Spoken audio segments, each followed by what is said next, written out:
11 जून 2020 को honourable minister of MHRD यानी कि श्री रमेश पोखरियाल निशंक जी तथा honourable minister of state Shri Sanjay Dhotre ji के द्वारा NIRF यानी कि नेशनल इंस्टीट्यूशनल रैंकिंग फ्रेमवर्क, जो कि ministry of human resource development के द्वारा तैयार किया गया था, उसकी जो रिपोर्ट है उसकी रैंकिंग 2020 की जो रैंकिंग है उसको रिलीज किया गया।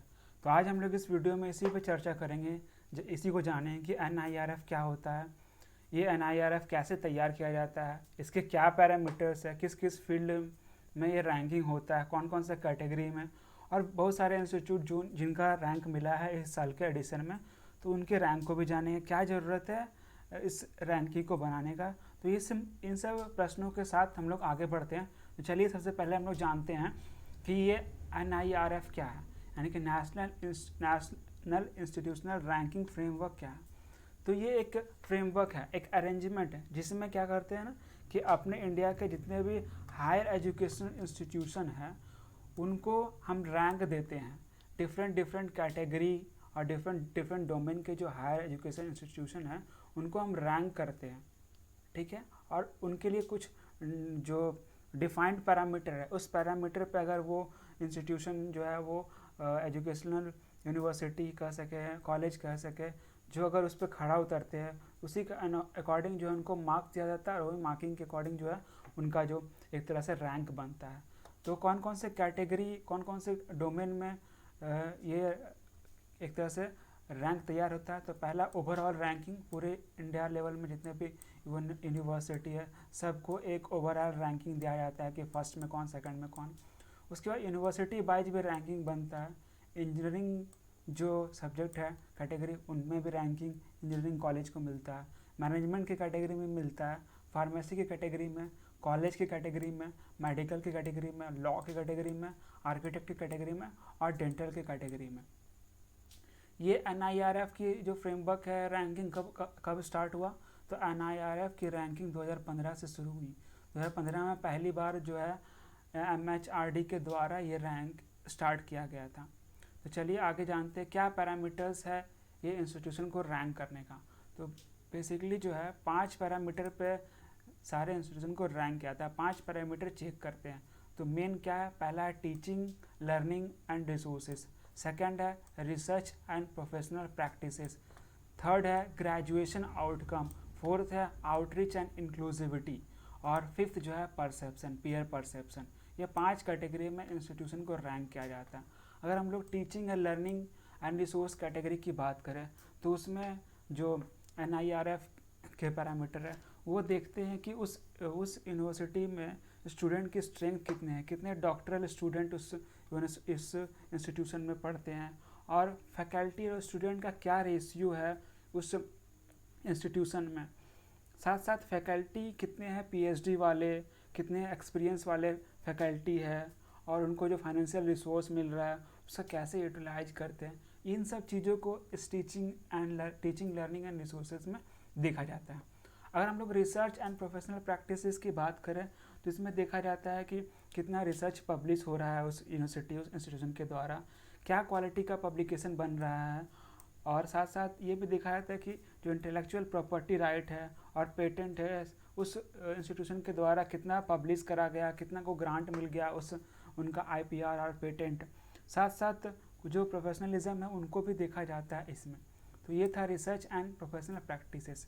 अगर ग्रेजुएशन आउटकम की बात करें तो इसमें NIRF देखता है कि कितना कैसे यूनिवर्सिटी का एग्ज़ाम लिया जा रहा है, किस आधार पर कैसा लिया जा रहा है, और कितने PhD स्टूडेंट जो है वो पास कर रहे हैं उस इंस्टीट्यूशन से, उस कैटेगरी में, ये देखा जाता है। अगर आउटरीच एंड इंक्लूसिविटी की बात करें तो उसमें देखते हैं कि कितने परसेंट ऑफ स्टूडेंट जो है अदर स्टेट के उस इंस्टीट्यूशन में पढ़ते हैं, इनरोल हुए, कितने अदर कंट्री के स्टूडेंट वहाँ पर इनरोल्ड है, साथ साथ कितना परसेंट वीमेन उस इंस्टीट्यूशन में इनरोल्ड है। मतलब एक तरह से कह सकते हैं रीजनल डाइवर्सिटी और वुमेन डाइवर्सिटी को इस कैटेगरी में, इस पैरामीटर में जांच किया जाता है।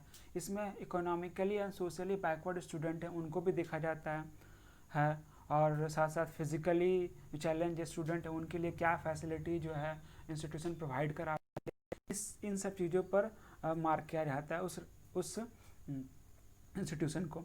उसके बाद अगर पीयर परसेप्शन की बात करें तो इस कैटेगरी में देखते हैं MHRD की कितना कैसे जो उनके जो एम्प्लॉई है और जो कलीग है उनके बीच में किस तरह का रिलेशन है यानी परसेप्शन है, उनको चेक करते हैं। तो ये सब डीप पैरामीटर्स के आधार पर उनको रैंक किया जाता है।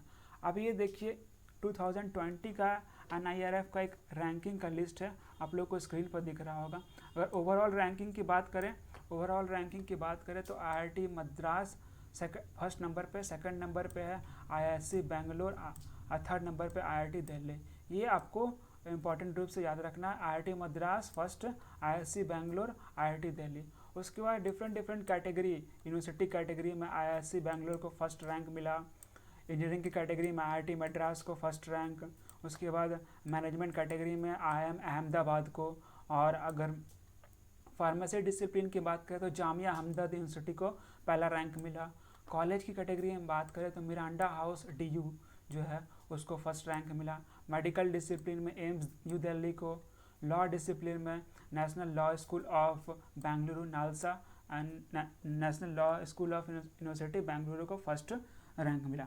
उसके बाद फिर आर्किटेक्ट डिसिप्लिन में बात करें तो IIT खड़गपुर को IIT आर्किटेक्चर डिसिप्लिन में फर्स्ट रैंक मिला। अगर डेंटल कॉलेजों की बात करें तो मौलाना आज़ाद इंस्टीट्यूट ऑफ डेंटल, इसको फर्स्ट रैंक मिला इस कैटेगरी में। तो ये था 2020 का NIRF रैंकिंग। ओवरऑल कैटेगरी में दिमाग में रखना है IIT मद्रास फर्स्ट, सेकंड पे IISc बेंगलोर, थर्ड पे IIT दिल्ली। अब हम लोग बात करते हैं कि NIRF का ज़रूरत क्या है, क्यों इसको बनाया गया।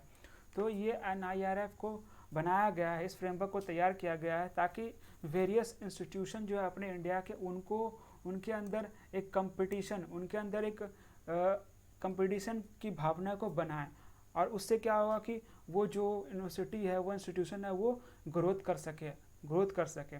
साथ साथ अगर रैंकिंग के एक रैंकिंग दिखेगा आपको कि ये यूनिवर्सिटी बढ़िया है, वो यूनिवर्सिटी बढ़िया है, तो जो फॉरेनर स्टूडेंट हैं, फॉरेन के जो स्टूडेंट हैं, वो उस रैंकिंग के आधार पे तरह तरह की यूनिवर्सिटी में अपना एडमिशन ले सकते हैं। क्योंकि कोई भी बंदा अगर एडमिशन लेना चाहता है किसी यूनिवर्सिटी में, तो वो पहले जानता है कि कौन सा हाई क्वालिटी का इंस्टीट्यूशन है, किस आधार पर उसका रैंकिंग, मतलब रैंक देखकर वो अट्रैक्ट होता है। तो उसी प्रकार से फॉरेन के जो स्टूडेंट हैं, रैंकिंग को देखकर एक तरह से अट्रैक्शन होगा, जिससे क्या होगा, अपना जो स्टडी इन इंडिया प्रोग्राम है उसको एक तरह से बेनिफिट मिलेगा। और साथ साथ क्या होगा कि अपना इस कंपटीशन की वजह से जो इंडिया में हायर एजुकेशन है उनको भी एक तरह से क्या कहता है, बूस्ट मिलेगा। और साथ साथ जो अपना जो स्कीम है द इंस्टीट्यूशन ऑफ एमिनेंस, जो स्कीम है उसमें भी एक तरह से ये क्राइटेरिया रहता है NIRF की रैंकिंग को। तो ये था NIRF का जो इम्पोर्टेंस। अब क्या इस साल के एडिशन में क्या इम्पोर्टेंट चेंजेस देखा गया, तो ज़्यादा कुछ नहीं इस साल के जो एडिशन में था चेंजेस। पहला क्या यही चेंजेस है कि इसमें पिछले सालों के एडिशन में टोटल 9 कैटेगरी होता था, जिसमें एक डेंटल कैटेगरी नहीं था। इस साल के एडिशन में डेंटल एक नया कैटेगरी डाला गया, और कुल मिला के अब 10 कैटेगरी में रैंकिंग किया जाता है NIRF में, ठीक है। और इस साल का जो एडिशन था 5वां एडिशन है, इस साल का एडिशन 5वां, 2015 से लगातार MHRD जो है वो पब्लिश करते आ रही है। 2020 में ये 5वां एडिशन है, ये है। उसके बाद क्या कारण है कि जो इंडियन इंस्टीट्यूशन जो है वो इंटरनेशनल रैंकिंग, जैसे कि QS वर्ल्ड यूनिवर्सिटी रैंकिंग, इसके बारे में भी अगर आपको इसके रैंकिंग को आपको जानना है तो आप जो आई बटन है वहाँ पर विजिट करके वहाँ पर से इस यूनिवर्सिटी की रैंकिंग को देख सकते हैं। तो इन सब रैंकिंग में इंडिया का परफॉर्मेंस ख़राब क्यों हो रहा है, तो ये रीज़न हम लोग आप जानते हैं। क्या है कि इंटरनेशनल रैंकिंग में जो इंडिया के इंस्टीट्यूशन उनको स्ट्रगल करना पड़ता है इंटरनेशनलाइजेशन पैरामीटर पे, और जो पीयर परसेप्शन है, ये 2 पैरामीटर पे इंटरनेशनल जो रैंकिंग है उसमें इंडिया के इंस्टीट्यूशन को क्या करना पड़ता है, स्ट्रगल करना पड़ता है। क्यों? क्योंकि ये जो पैरामीटर है, दोनों पैरामीटर, इसमें इंटरनेशनल रैंकिंग में बहुत अधिक वेटेज होता है, और इंडिया के इंस्टीट्यूशन जो है इन सब 2 फैक्टर पे थोड़ा पीछे है, इन पे कम ध्यान जाता है इंडिया के इंस्टीट्यूशन के। तो इस वजह से इंडिया के जो इंस्टीट्यूशन है ग्लोबल रैंकिंग में पीछे हो जाते हैं। वही अगर NIRF की बात करें तो NIRF में 90% जो पैरामीटर था, 90% पैरामीटर को कम्प्लीटली ऑब्जेक्टिव और फैक्ट बेस्ड पैरामीटर के आधार पर रैंक किया जाता है। मात्र 10% ही सब्जेक्टिव पैरामीटर है, जैसे पीयर परसेप्शन, मात्र 10% ही जो है वो सब्जेक्टिव पैरामीटर को होता है। इस वजह से क्या होता है कि NIRF में थोड़ा सा रैंकिंग बढ़िया हो जाता है और इंटरनेशनल रैंकिंग में थोड़ा सा जो यूनिवर्सिटी है वो ख़राब परफॉर्म कर पाती है। तो thanks for watching, have a nice day.